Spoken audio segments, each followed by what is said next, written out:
નમસ્કાર મિત્રો, સ્વાગત છે તમારું અમારી ચેનલ નેવિકા સ્ટોરી પર એક નવા વિડીયોમાં। મિત્રો 13 ઓગસ્ટ 2026 શ્રાવણના પવિત્ર મહિનાના શરૂઆત થતા પહેલા ઘરે લઈ આવજો આ નાની વસ્તુ, જીવનના દરેક કષ્ટોમાંથી મુક્તિ અપાવશે તમને। સાથોસાથ ભગવાન ભોલેનાથના આશીર્વાદથી તમારા જીવનમાં થશે ધનની વર્ષા અને તમે બની જશો કરોડપતિ। ઘણા વર્ષો પછી મળે છે આવો અદ્ભુત મોકો। દોસ્તો 13 ઓગસ્ટ 2026ના રોજે ગુજરાતી કેલેન્ડર મુજબ શ્રાવણનો પવિત્ર મહિનો શરૂ થવા જઈ રહ્યો છે। આ પૂરો મહિનો ભગવાન ભોલેનાથને સમર્પિત હોય છે અને જો તમે 13 ઓગસ્ટ 2026 શ્રાવણના પવિત્ર મહિનાના શરૂઆત થતા પહેલા શિવપુરાણ અનુસાર તે ગુપ્ત વસ્તુઓ પોતાના ઘરમાં લાવીને સ્થાપિત કરી લો છો, જેના વિશે આજે તમને આ વિડીયોમાં જણાવવા જઈ રહ્યા છીએ, તો સાક્ષાત તમને ભગવાન ભોલેનાથના એવા આશીર્વાદ મળશે જેના પછી તમારા જીવનની ગમે તેટલી મોટી સમસ્યા હોય, ગમે તેટલી મોટી પરેશાની હોય, દરેક પ્રકારના કષ્ટોમાંથી તમને હાથોહાથ મુક્તિ મળી જશે।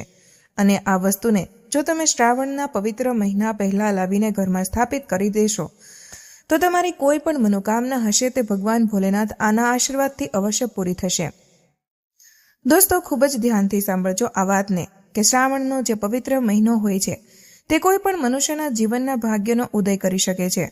કહેવાનો તાત્પર્ય એ છે કે જો તમે પોતાના જીવનમાં ખૂબ જ પરેશાન છો, તમારા જીવનમાં તણાવ અને મુશ્કેલીઓએ તમને ઘેરી રાખ્યા છે, તમે બીમાર રહો છો, તમારી બીમારીઓનો ઈલાજ કરાવીને થાકી ચૂક્યા છો, પરંતુ કોઈ લાભ તમને મળી રહ્યો નથી, તમારું દુર્ભાગ્ય તમારી પાછળ પડેલું છે અને દરિદ્રતાથી તમે સાવ ભાંગી ચૂક્યા છો, તો દોસ્તો ફક્ત શ્રાવણના પવિત્ર મહિનાના પહેલા જ તે વસ્તુઓ લઈ આવો જેના વિશે આજે અમે તમને આ વિડીયોમાં જણાવવા જઈ રહ્યા છીએ અને તમે પોતે જોશો કે કેવી રીતે જીવનની તમામ મુશ્કેલીઓમાંથી તમને હાથોહાથ મુક્તિ મળી જશે।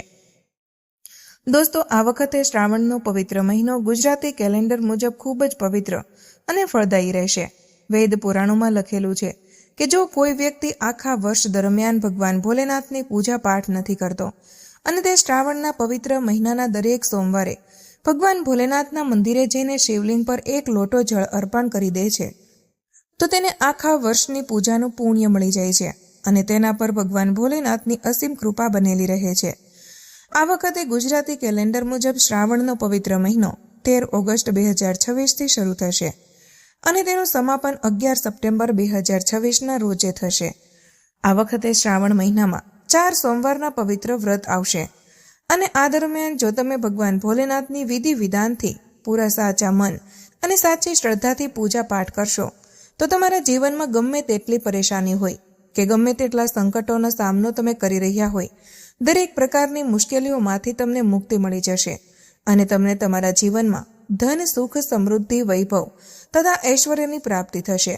દોસ્તો એક વાતનું ધ્યાન રાખજો કે સપ્તાહનો દરેક દિવસ કોઈને કોઈ દેવી દેવતાઓને સમર્પિત હોય છે, આવી જ રીતે સોમવારનો દિવસ ભગવાન ભોલેનાથને સમર્પિત હોય છે અને આપણા ધર્મશાસ્ત્રોમાં કહેવાયું છે કે કોઈ વ્યક્તિ જો ભગવાન ભોલેનાથની દરેક સોમવારે પૂજા પાઠ કરે છે તો ભગવાન ભોલેનાથની કૃપા તેના પર સદાય બનેલી રહે છે।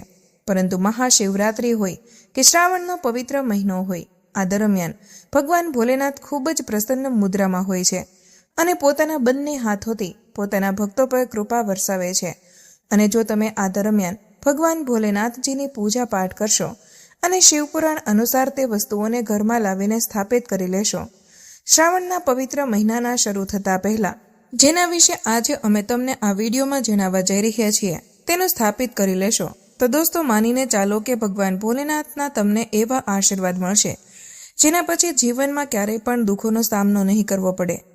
તમારા જીવનમાં એક સકારાત્મક અને ચમત્કારિક બદલાવ આવશે અને પોતાના જીવનકાળમાં તમે જે કાર્ય શરૂ કરશો તે કાર્યમાં તમને સફળતા પ્રાપ્ત થશે। એક વાતનું ધ્યાન રાખજો દોસ્તો, ચાહે તમારો સારો દિવસ હોય કે તમારો ખરાબ દિવસ હોય, ક્યારેય પણ ભગવાન ભોલેનાથને યાદ કરવાનું ભૂલશો નહીં, કારણ કે ભગવાન ભોલેનાથ એકલા ભોળા છે કે તમારા ફક્ત એક લોટો જળ ચડાવવાથી પ્રસન્ન થઈ જાય છે અને એકવાર જો તમને ભગવાન ભોલેનાથના આશીર્વાદ મળી ગયા તો માનીને ચાલો કે સાક્ષાત કાળ પણ તમને આવીને તમારું કંઈ બગાડી નહીં શકે।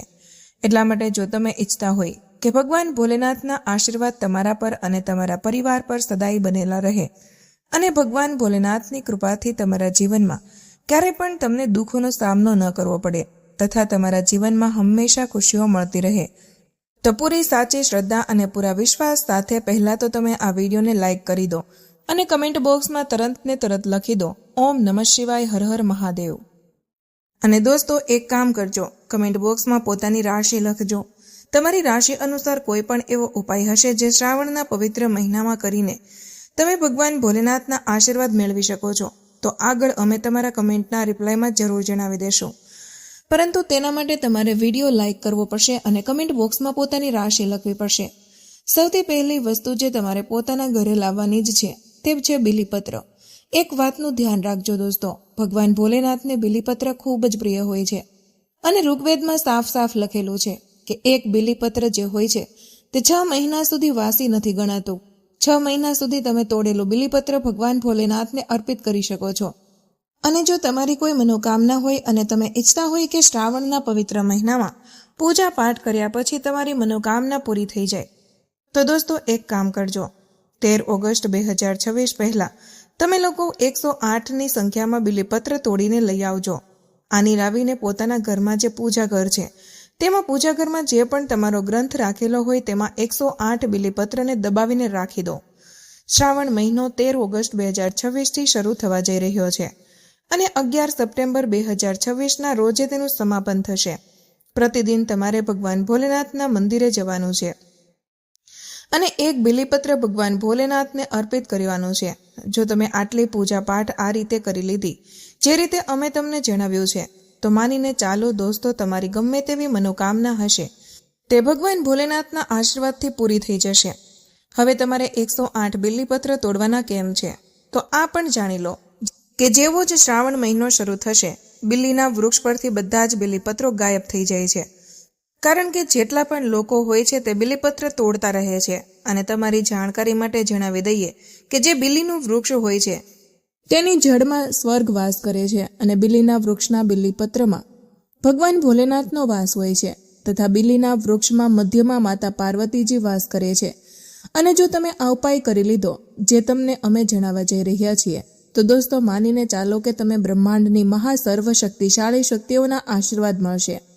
બીજી જે વસ્તુ તમારે પોતાના ઘરે લાવવાની છે, જો તમે ઈચ્છતા હોય કે તમારા ઘરની બરકત અને તમારા ઘરની ઉન્નતિ થાય, તો તે છે શિવપુરાણ. જુઓ દોસ્તો, ઘણા બધા લોકો પાસે તો શિવપુરાણ હોય છે અને ઘણા લોકો પાસે નથી હોતું.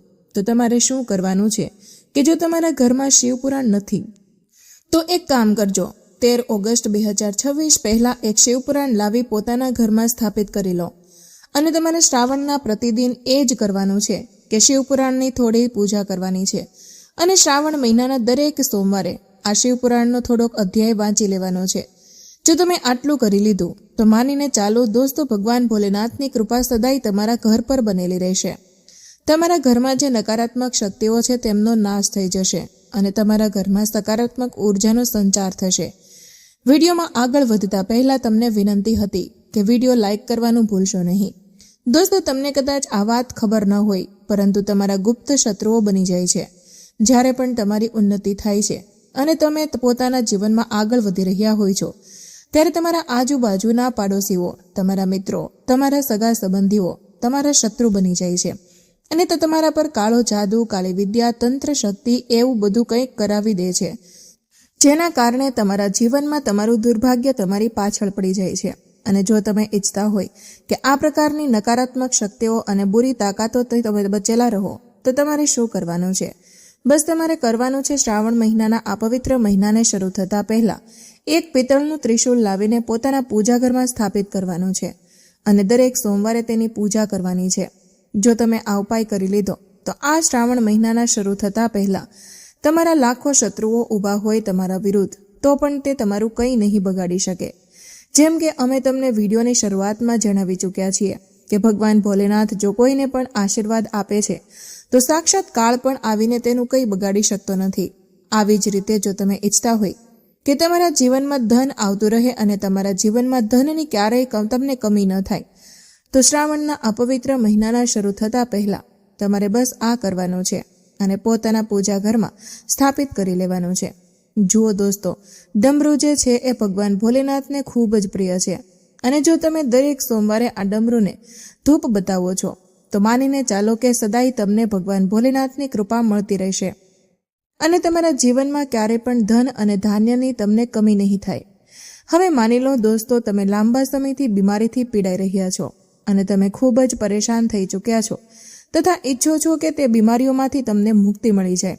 તો તમને એક વાત જણાવી દઈએ કે ભગવાન ભોલેનાથને ભસ્મ ખૂબ જ પ્રિય છે.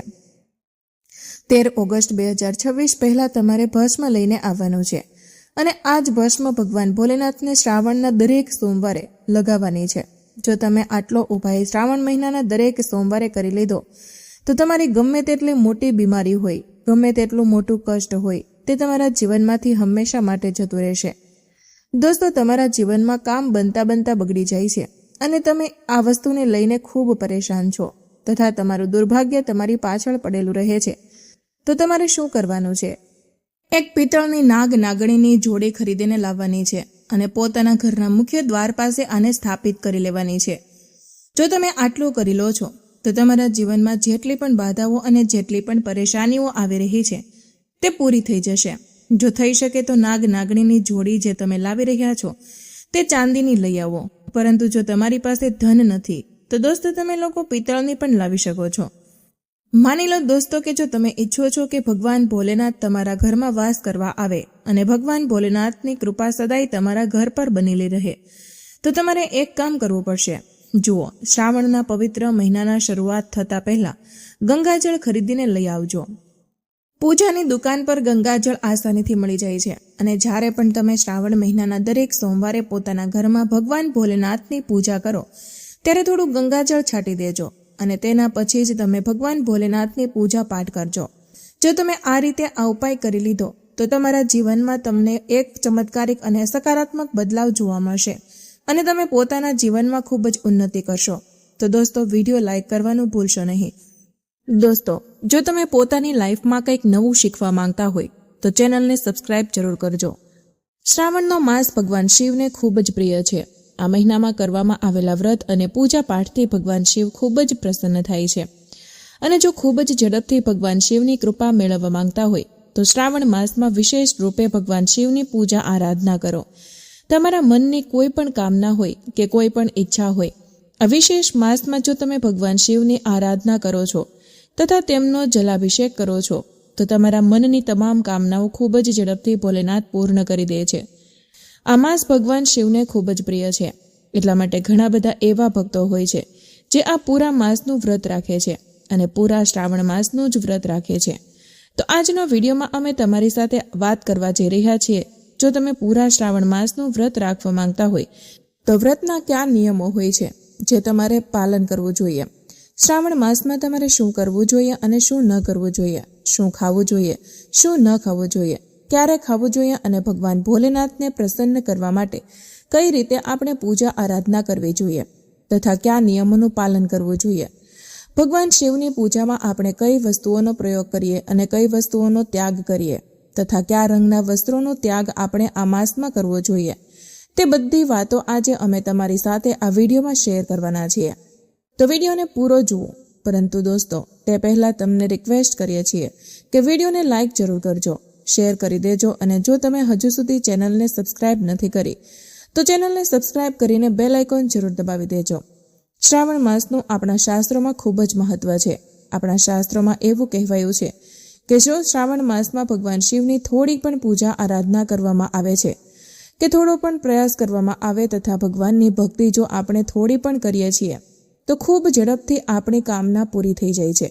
અર્થાત જે આપણે બાકીના મહિનાઓમાં ભગવાન શિવની પૂજા આરાધના કરીએ છીએ તેના બદલે શ્રાવણની પૂજા આરાધનાનું ફળ ખૂબ જ વધુ પ્રાપ્ત થાય છે અને ખૂબ જ ઝડપથી ભગવાન શિવની કૃપા પ્રાપ્ત થઈ જાય છે. શ્રાવણ માસમાં ભગવાન શિવની પૂજા કરવાથી, કારણ કે આ મહિનામાં ભગવાન શિવ ખૂબ જ પ્રસન્ન હોય છે અને તેમનો પ્રિય માસ છે આ, તો આ મહિનામાં જ્યારે આપણે ભગવાન શિવનો અભિષેક કરીએ છીએ, તેમની પૂજા આરાધના કરીએ છીએ, તેમની કૃપા મેળવવા માટે કોઈ વ્રત રાખીએ છીએ તથા ભગવાન શિવ અને માતા પાર્વતીની પૂજા આરાધના કરીએ છીએ અને પૂરા શિવ પરિવારનો આપણે અભિષેક તથા આરાધના કરીએ છીએ તો ભગવાન શિવની કૃપાથી આપણા મનની કોઈ પણ કામના હોય તે પૂરી થઈ જાય છે. તો આ મહિનામાં લોકો શીઘ્ર વિવાહ માટે વ્રત રાખે છે અથવા જો સંતાન પ્રાપ્તિની કામના હોય તો આ મહિનામાં ભગવાન શિવની વિશેષ પૂજા આરાધના કરો. દાંપત્ય જીવનમાં મધુરતા ન હોય કે પરિવારમાં જો કલેશ ખૂબ જ વધુ રહેતો હોય અને પતિ પત્નીના સંબંધોમાં ખૂબ કલેશ રહેતો હોય તો તમારે ભગવાન શિવની પૂજા આરાધના તથા માતા પાર્વતીની પૂજા આરાધના વિધિવત પ્રતિદિન કરવી જોઈએ. ખૂબ ઝડપથી તમારા દાંપત્ય જીવનમાં મધુરતા આવે છે. પારિવારિક સંબંધો ઉત્તમ થઈ જાય છે. પરિવારમાં નકારાત્મક ઉર્જા દૂર થઈ જાય છે. ધન સંપત્તિનું આગમન થાય છે. સુખ સમૃદ્ધિમાં વૃદ્ધિ થાય છે અને મનની તમામ કામનાઓ પૂરી થઈ જાય છે. કારણ કે શ્રાવણ માસ ભગવાન શિવની કૃપા મેળવવાનો સર્વશ્રેષ્ઠ માસ હોય છે. હવે જાણીએ કે આ માસના નિયમો શું હોય છે. જો તમે વ્રત કરો છો ત્યારે આ નિયમોનું પાલન કરવું જ જોઈએ. પરંતુ જે લોકો વ્રત નથી કરતા તેમણે પણ આ નિયમોનું પાલન જરૂર કરવું જોઈએ. જો તે ભગવાન શિવની કૃપા મેળવવા માંગતા હોય અને શીઘ્ર જ પોતાના મનની કોઈ કામના પૂરી કરવા માંગતા હોય તો આ નિયમોનું પાલન કરો તો ખૂબ સારું રહેશે. નિયમો શું હોય છે કે શ્રાવણ માસના ખૂબ જ સરળ નિયમો છે અને ખૂબ જ આસાનીથી આપણે તેનું પાલન પણ કરી શકીએ છીએ. જેમ કે આ મહિનામાં આપણે તામસી ભોજનનો ત્યાગ કરવો જોઈએ. તામસી એટલે કે શું? લસણ, ડુંગળી આપણે પોતાના ભોજનમાં પ્રયોગ ન કરવા જોઈએ. માંસ મદિરાનો સાવ ત્યાગ કરી દેવો જોઈએ. અને આ વિશેષ સમયમાં જે લોકો વ્રત કરે છે તેમણે વિશેષ રૂપે આ મહિનામાં મસૂરની દાળનું સેવન નથી કરવાનું, મૂળો નથી ખાવાનો, રીંગણ નથી ખાવાના અને આપણા શાસ્ત્રોનું માનવું છે કે વાસી ખાવાનું અને બળેલું ભોજન પણ તામસી ભોજનમાં જ આવે છે. તો આવા ભોજનનો પણ આપણે શ્રાવણ માસમાં ત્યાગ કરવો જોઈએ. વિશેષ રૂપે સાત્વિક ભોજન અને શુદ્ધ ભોજન એટલે કે તે જ સમયે બનેલું ભોજન આપણે પ્રયોગ કરવો જોઈએ. રાતનું બચેલું ખાવાનું કે સવારનું બચેલું ખાવાનું રાત્રે આ રીતે ન ખાવું જોઈએ. તો આ પ્રકારે આપણે ખાવાના નિયમોનું ધ્યાન રાખવાનું છે. ખાવામાં આપણે શું ખાવાનું છે કે કંઈ પણ શુદ્ધ સાત્વિક ભોજન બનાવીને આપણે ખાઈ શકીએ છીએ. હવે કેટલાક ભક્તો શું કહે છે કે જો તમે પૂરા શ્રાવણ માસનું વ્રત રાખો છો તો તમે એક સમયે ભોજન લો છો. સાંજના સમયે કે સવારના સમયે કે પોતાની સુવિધા અનુસાર જે પણ સમયે ભોજન કરવા માંગતા હોય તમે એક જ સમયે ભોજનનો પ્રણ લો છો અને પછી તમે વ્રતનો નિયમ કરો છો. અને કેટલાક ભક્તો બંને સમયે ભોજન લે છે, જેમ કે દિવસમાં 2 વાર ભોજન લે છે, પરંતુ તે તામસિક વસ્તુનો ત્યાગ કરી દે છે. તો આ નિયમ તમે પોતે જ નિર્ધારિત કરો છો અને તમારા પોતાના પર જ નિર્ભર કરે છે કે તમે શારીરિક રીતે કેટલા સક્ષમ છો આ નિયમોનું પાલન કરવા માટે. તો જો તમે એક સમયનું ભોજન કરો છો તો સવાર સાંજ બંને સમયમાંથી કોઈ એક જ સમય નિશ્ચિત કરી લો અને પ્રતિદિન તમારે તે જ સમયે ભોજન કરવું જોઈએ. શુદ્ધ સાત્વિક ભોજન તમારે લેવાનું છે અને દિવસમાં તમે ફળાહાર કરી શકો છો કે કોઈ પણ ફળ ખાઈ શકો છો. આ મહિનામાં દૂધ ગ્રહણ ન કરવું જોઈએ. આ સમયમાં એટલે કે શ્રાવણનો મહિનો હોય છે તો શ્રાવણના મહિનામાં દૂધનો ત્યાગ કરી દેવો જોઈએ અને દૂધથી ફક્ત ભગવાન શિવનો અભિષેક કરવામાં આવે છે તથા પોતે તેનું સેવન નથી કરતા. તો આ રીતે તમારે શ્રાવણના નિયમોનું પાલન કરવાનું છે. તો જે વસ્તુઓનું સેવન નથી કરવાનું તે અમે તમને જણાવ્યું. અને જે વસ્તુઓ તમે ખાઈ શકો છો, જેમ કે ફળોમાં તમે કોઈ પણ ફળ ખાઈ શકો છો, ભોજનમાં તમે સાત્વિક ભોજન ખાઈ શકો છો. એક સમયે ભોજન કરવાનું છે અથવા ચાહો તો તમે બંને સમય પણ ભોજન કરી શકો છો, પરંતુ ભોજન સાત્વિક હોવું જોઈએ. શ્રાવણ માસમાં તમારે કોઈ પણ પ્રકારે કલેશથી બચવું જોઈએ. તમારા પરિવારમાં વાદ વિવાદની સ્થિતિ ન સર્જાય અને આસપાસમાં કલેશ ન થાય એ વાતનું તમારે ધ્યાન રાખવું જોઈએ. તમારે ક્રોધ નથી કરવાનો, તો પોતાના ક્રોધ પર નિયંત્રણ રાખો. શ્રાવણનો મહિનો છે તો તમે પ્રણ જ લઈ લો કે તમે આ મહિનામાં ક્રોધનો ત્યાગ કરી દેશો. જેમ કે કોઈ તમારું એક દુર્ગુણ તમે છોડવા માંગતા હોય તો આ મહિનામાં તમે તેનો નિયમ લઈને તેના પર પ્રયાસ કરી શકો છો કે હું આ વસ્તુનો ત્યાગ કરવા માંગુ છું અને આ મહિનામાં તેનું સેવન નહીં કરું. જેમ કે જો તમે માંસ મદિરાનું સેવન કરતા હોય તો તમે આ પૂરા મહિનામાં તેનો ત્યાગ કરી દો કે શ્રાવણ માસમાં હું માંસ મદિરાનું સેવન પૂરો માસ નહીં કરું. આ પ્રકારે તમે નિયમ લઈને ભગવાન શિવનો અભિષેક અને પૂજા આરાધના કરી શકો છો. હવે આપણે જાણીએ કે આપણે ભગવાન શિવની આરાધના કઈ રીતે કરવી જોઈએ જેથી ભગવાન શિવ પ્રસન્ન થાય. તો આપણને આ મહિનામાં ભગવાન શિવની આરાધના માટે શું વિશેષ કરવું જોઈએ? જો તમારું શ્રાવણ માસનું વ્રત હોય કે વ્રત ન પણ હોય તો પણ ભગવાન શિવના જે ભક્તો છે તે સવારે વહેલા ઉઠી જાય. સવારે વહેલાનો અર્થ એ છે કે જો તમે બ્રહ્મ મુહૂર્તમાં ઉઠો છો તો ખૂબ સારી વાત છે. અને જે લોકો બ્રહ્મ મુહૂર્તમાં નથી ઉઠી શકતા તેમણે પણ પ્રયાસ કરવો જોઈએ કે સૂર્ય નીકળતા પહેલા એટલે કે સૂર્યોદય પહેલા અવશ્ય ઉઠી જાય. સ્નાન વગેરેથી નિવૃત્ત થઈને ઘરના મંદિરમાં તમારે પૂજા કરવાની છે. જે નિત્ય પૂજા હોય છે પ્રતિદિનની, તે સર્વપ્રથમ કરવામાં આવે છે. અને તેના પછી તમે વિશેષ જે પૂજા કરવા માંગો છો, જેમ કે તમે ભગવાન શિવનો કોઈ મંત્ર જાપ કરવા માંગો છો અથવા મંદિરે જઈને ભગવાન શિવનો અભિષેક કરવા માંગો છો. ઘરમાં જો શિવલિંગ હોય તો તેનો અભિષેક તમે કરો, અને ઘરમાં જો શિવલિંગ ન હોય તો ઘરમાં તમે શિવ પરિવારનો પૂરો ફોટો રાખી શકો છો અને તમે તેની પૂજા આરાધના કરી શકો છો.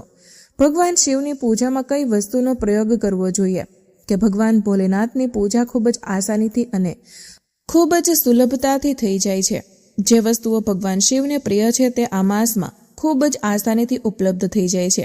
જેમ કે બિલીપત્ર, ભાંગ, ધતુરો અને જળ જોઈએ. ગંગાજળ જરૂર જોઈએ અને કાચું દૂધ, પંચામૃત તથા તમારી શ્રદ્ધા અનુસાર જે પણ વસ્તુથી ભગવાન શિવનો અભિષેક કરવા માંગતા હોય તે જરૂર કરો. એમ તો ભગવાન ભોલેનાથ એક લોટા જળથી જ પ્રસન્ન થઈ જાય છે, પરંતુ તમારી શ્રદ્ધા હોય તો તમે પંચામૃત બનાવો. દૂધ, દહીં, ઘી, મધ અને સાકર મેળવીને પ્રતિદિન પંચામૃતથી અભિષેક કરો. તમે આ વસ્તુઓનો અલગ અલગ પણ અભિષેક કરી શકો છો, અથવા તો તમે પંચામૃત બનાવી લો અને પછી ભગવાન શિવનો અભિષેક કરો. પંચામૃતના અભિષેક પહેલા તમારે જળથી અભિષેક કરવાનો છે અને પંચામૃત પછી પણ તમારે જળથી અભિષેક કરવાનો છે. તે વાતનું તમારે ધ્યાન રાખવાનું છે. પૂજા વિધિ વિધાનથી કરો અને ભગવાન શિવની પ્રિય વસ્તુઓ શિવલિંગ પર અર્પિત કરો. જેમ કે બિલીપત્ર, ભાંગ, ધતુરો અને અક્ષત જરૂર હોવા જોઈએ.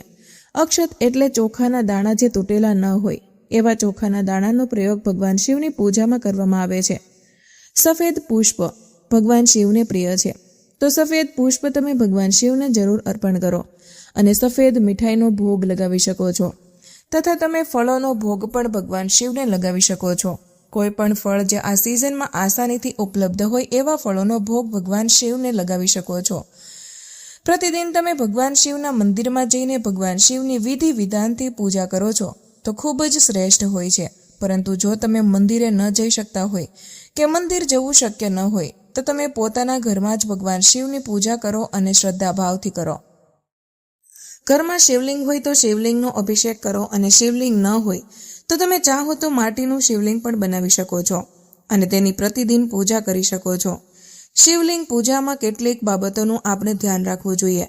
જેમ કે ભગવાન શિવને કેટલીક વસ્તુઓ પ્રિય છે, એવી જ કેટલીક વસ્તુઓ છે જે ભગવાન શિવને બિલકુલ પણ અર્પિત ન કરવી જોઈએ. જેમ કે હળદરનો પ્રયોગ ભગવાન શિવની પૂજામાં નથી થતો. કુમકુમનો પ્રયોગ ભગવાન શિવની પૂજામાં નથી થતો. કેતકીનું ફૂલ ભગવાન શિવને અર્પિત નથી કરવામાં આવતું. અને તુલસીના પાંદડા તો ભગવાન શિવની પૂજામાં કે પૂરા શિવ પરિવાર પર અર્પિત કરવા ન જ જોઈએ. તો આ વસ્તુઓનું આપણે ધ્યાન રાખવાનું છે કે આ વસ્તુઓનો પ્રયોગ આપણે ભગવાન શિવની પૂજામાં ભૂલથી પણ ન કરીએ. અને એક નિયમ આ વ્રતમાં યાદ રાખો કે પૂરો શ્રાવણ માસ ભગવાન શિવને ખૂબ જ પ્રિય છે. આ હરિયાળીનો માસ હોય છે, તો આ મહિનામાં આપણે લીલા રંગના વસ્ત્રો અને લીલા રંગની વસ્તુઓ વધુમાં વધુ ધારણ કરવી જોઈએ. તો લીલા રંગના વસ્ત્રો ધારણ કરીને તમે ભગવાન શિવની પૂજા કરી શકો છો. જો તમે પુરુષ હોય તો સફેદ રંગના વસ્ત્રો ધારણ કરીને ભગવાન શિવની પૂજા આરાધના કરો. જો તમે મહિલા હોય અને સૌભાગ્યવતી સ્ત્રી હોય તો તમારે સફેદ રંગ ધારણ નથી કરવાનો. તમારે રંગબેરંગી એટલે કે લાલ, પીળા, લીલા અને ગુલાબી આ પ્રકારના વસ્ત્રો ધારણ કરીને ભગવાન શિવની પૂજા કરવી જોઈએ. તમારે એ ધ્યાન રાખવાનું છે કે આ વિશેષ માસમાં કાળા અને વાદળી રંગના વસ્ત્રો પૂરો માસ ન પહેરવા જોઈએ. એ સર્વશ્રેષ્ઠ રહેશે કે તમે પૂરો માસ આ બે રંગોનો ત્યાગ કરી દો, અર્થાત કાળા અને વાદળી રંગનો. આ રંગ એક રીતે નકારાત્મક ઉર્જાના પ્રતીક માનવામાં આવે છે. જો તમે આ રંગનો ત્યાગ કરીને ભગવાન શિવની પૂજા આરાધના કરો છો તો ખૂબ જ ઝડપથી ભગવાન શિવની કૃપા આપણને પ્રાપ્ત થઈ જાય છે. તો આ વાતનું ધ્યાન આપણે રાખવું જોઈએ જ્યારે આપણે શ્રાવણ માસનું વ્રત રાખીએ છીએ. જો તમે એક મહિલા હોય અને તમે આ વ્રત કરો છો, જેમ કે પૂરા શ્રાવણ માસનું વ્રત રાખો છો, તો આ દરમિયાન જો તમને પીરિયડ્સ આવી જાય છે ત્યારે તમારે શું કરવાનું છે? એવામાં વ્રતના જે નિયમો હશે તે બધા બિલકુલ એવા જ રહેશે. ફક્ત તમારે ભગવાન શિવની પૂજા નથી કરવાની અને શિવનો અભિષેક નથી કરવાનો. તમે માનસિક રીતે ભગવાન શિવના મંત્રનો જાપ કરી શકો છો અને આ બધા નિયમોનું પાલન તમે ત્યારે પણ કરશો, આ વિશેષ દિવસોમાં પણ 4-5 દિવસ કે 7 દિવસ જે પણ તમારો નિયમ હોય. આ સમયમાં તમે પૂજા નથી કરી શકતા પરંતુ બાકીના બધા નિયમોનું પાલન તમે એ જ પ્રકારે કરશો દોસ્તો, શ્રાવણનો મહિનો ભગવાન શિવને ખૂબ જ પ્રિય છે અને જો પૂરા શ્રાવણ માસનું તમે વ્રત રાખો છો તો તમને ધ્યાન રાખવાનું છે કે તમે કોઈ પણ પ્રકારે કોઈની નિંદા ન કરો, કોઈની ચાડી ચુગલી ન કરો, કોઈ પણ પ્રકારે કોઈની ભૂલો ન ગણાવો કે કોઈના પર ક્રોધ ન કરો અને તમારે કોઈને પણ અપશબ્દો નથી કહેવાના તથા કોઈનું દિલ નથી દુભાવવાનું. કેટલીક વિશેષ વાતોનું ધ્યાન રાખવું ખૂબ જ આવશ્યક હોય છે જ્યારે આપણે કોઈ વ્રતના નિયમોનું પાલન કરી રહ્યા હોઈએ છીએ ત્યારે, કારણ કે આ નાની નાની ભૂલો આપણા વ્રતના પ્રભાવને અને વ્રતના પુણ્ય ફળને ઓછું કરી દે છે. તો આ પણ તમારે ધ્યાન રાખવાનું છે. આ સિવાય પૂરા સમય પૂરા માસમાં ભગવાન શિવનો ચાલતા ફરતા મનમાં ને મનમાં હર સમયે મંત્ર જપ કરતા રહો. પંચાક્ષરી મંત્ર ઓમ નમઃ શિવાય, ઓમ નમઃ શિવાય, ઓમ નમઃ શિવાય. આ મંત્રનો જપ હર શ્વાસમાં સ્મરણ કરો તો આ ખૂબ શ્રેષ્ઠ રહેશે. એટલે કે હર સમયે તમારા ધ્યાનમાં ફક્ત ભગવાન શિવ હોય તો આ વ્રતનું અનંત ગણું ફળ તમને પ્રાપ્ત થાય છે. શ્રાવણ માસનું વ્રત કરવાથી મનની તમામ કામનાઓ પૂરી થઈ જાય છે. તમે જે પણ પરેશાનીઓમાં હોય અને જે પણ કામનાથી તમે આ વ્રત કરશો તે કામના ભગવાન ભોલેનાથ ખૂબ જ ઝડપથી પૂરી કરી દે છે. જો આપણે નિયમથી આ વ્રતનું પાલન કરીએ અને શ્રદ્ધાથી આ વ્રત કરીએ તથા પૂરા મહિનામાં ભગવાન શિવના ચરણોમાં જ આપણું ધ્યાન 24 કલાક લાગેલું રહે તો ખૂબ જ ઝડપથી ભગવાન શિવની કૃપા પ્રાપ્ત થાય છે અને આપણી જે પણ કામના છે તે પૂરી થઈ જાય છે. તો મિત્રો, આજનો વિડીયો અહીં પૂર્ણ કરીએ છીએ. આજની આ માહિતી તમને કેવી લાગી અને આ વિડીયો કયા શહેરમાંથી સાંભળી રહ્યા છો તે કમેન્ટમાં જરૂર જણાવજો. માહિતી પસંદ આવી હોય તો વિડીયોને લાઇક અને તમારા મિત્રો સાથે શેર કરજો. ચેનલ પર નવા હોય તો ચેનલને સબસ્ક્રાઇબ કરવાનું ભૂલશો નહીં. મળીએ એક નવા વિડીયોમાં. ત્યાં સુધી બધાને જય શ્રી કૃષ્ણ, જય ભોલેનાથ, ધન્યવાદ.